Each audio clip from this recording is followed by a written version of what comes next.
mort.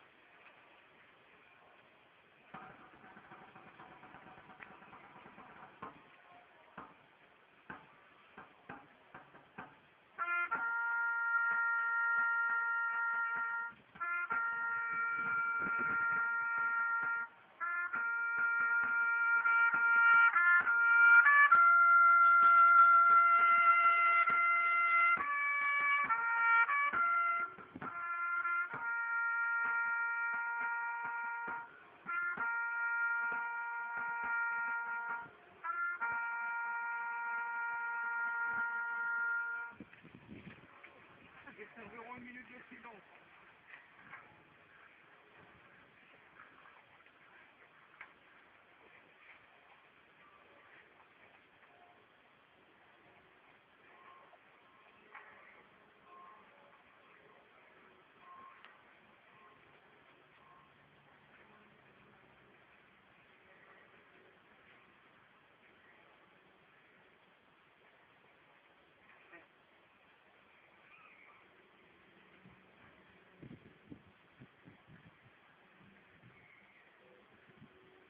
La Marseillaise.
Marie, président du département, Madame Dominique Chauvel, députée, Madame Marie-Louise Doulet, Monsieur Michel Baudry, conseiller municipal, et Mademoiselle Picard, directrice de l'école Jeanne d'Arc, nous prie de les excuser.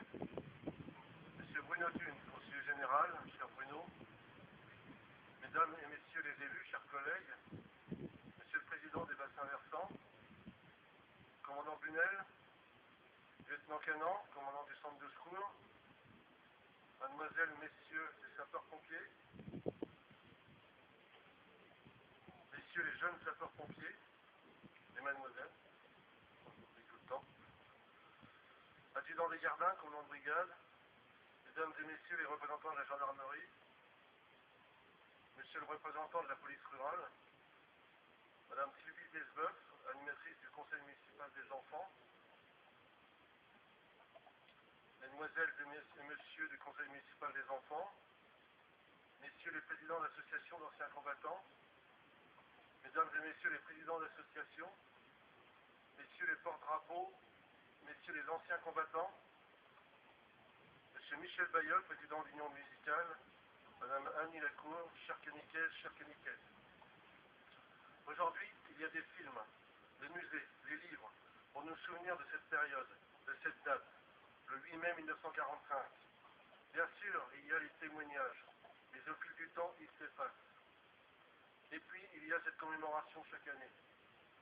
Le 8 mai 1945, à 23h01, au lendemain de la capitulation sans condition de l'Allemagne nazie signée à Reims, la Seconde Guerre mondiale se termine officiellement en Europe. Le soulagement et la joie ont tout de même du mal à déborder sur le lourd bilan qui commence à s'emparer des esprits. Nous regardons de loin cette large blessure et nous avons du mal à imaginer quelle dure réalité. Ces jours, ces années ont dû être pour tous les soldats, pour leurs familles. Nous avons toujours du mal à imaginer comment des hommes peuvent combattre et détruire d'autres hommes. Comment la guerre est-elle possible? Et pourtant, elle était bien là. Et tous ces soldats ont combattu pour la France, pour la protéger de l'envahisseur, pour la sauver des idées nazies et de la dictature. Alors depuis cette date, nous célébrons cet anniversaire pour nous rappeler que par-delà les frontières, les soldats ont fait preuve de solidarité. Par-delà la peur, les soldats sont venus combattre. Par-delà leur humanité, ils ont fait la guerre. Et parfois, ils n'en sont pas revenus, physiquement et moralement. Encore aujourd'hui, nous aurons une pensée pour nos soldats morts ou blessés au combat sur la terre malienne. Les actions de l'armée française sont nombreuses et je tiens à la saluer le courage et la force qui se dégagent de l'activité de nos soldats. C'est justement parce qu'ils ont dû faire la guerre avec toutes les horreurs, quel véhicule que nous devons nous souvenir combien préserver la paix est notre devoir. Je vous propose également de penser à la population civile qui a subi sur son territoire les bombardements, l'occupation, les tortures.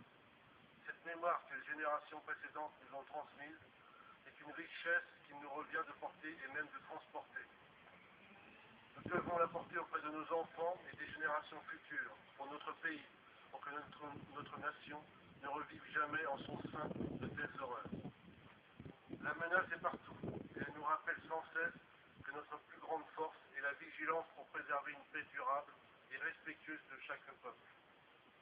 Je voudrais simplement terminer sur ces mots qui me semblent résumer l'objet même de notre rassemblement, aujourd'hui dans toutes les communes de France.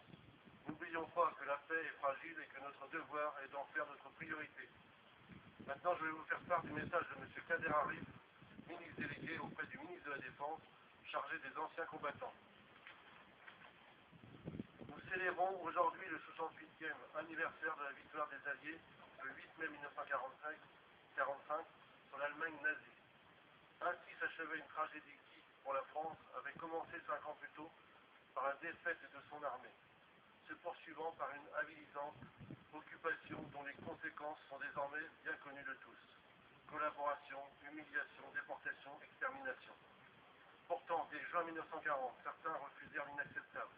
Auprès du général de Gaulle, à Londres, formant les forces françaises libres, ou au sein de la résistance intérieure, ces idéalistes, ces patriotes, allaient entraîner à leur suite ces femmes et ces hommes, ces soutiers de la gloire, comme les appellera Pierre Brossolette. Ces combattants venus de tout horizon s'associèrent progressivement en réseau pour mener des actions de diverses natures, communication clandestine, sabotage, aide aux fugitifs et notamment aux enfants juifs persécutés.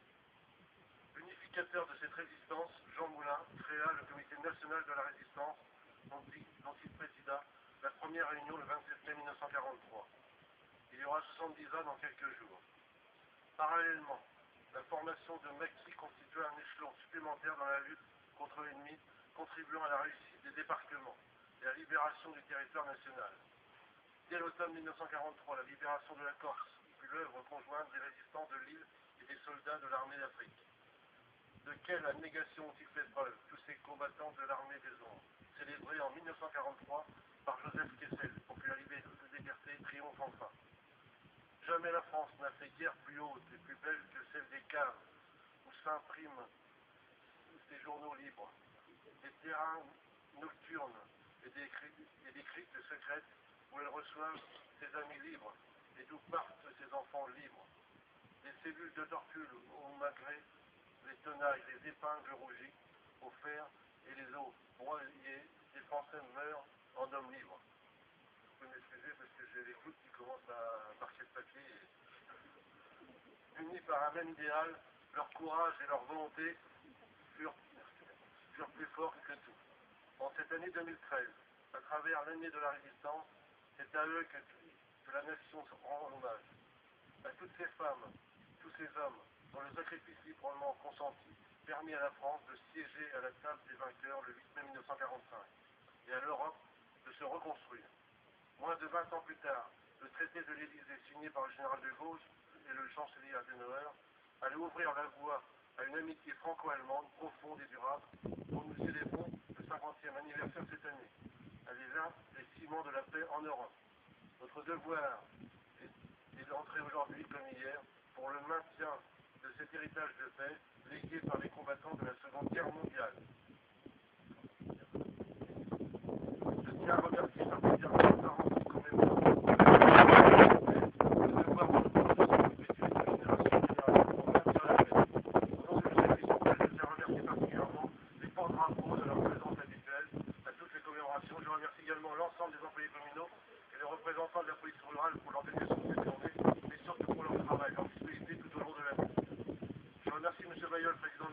générale, Madame Lacour, et l'ensemble des musiciens ici présents. Je ne vais pas laisser la parole à Monsieur le Conseiller Général parce que je crois qu'on s'est mouillé, mais je vous propose de vous rendre en défilé sur la place de la mairie et la municipalité vous invite au bain de mer de la salle Bayard.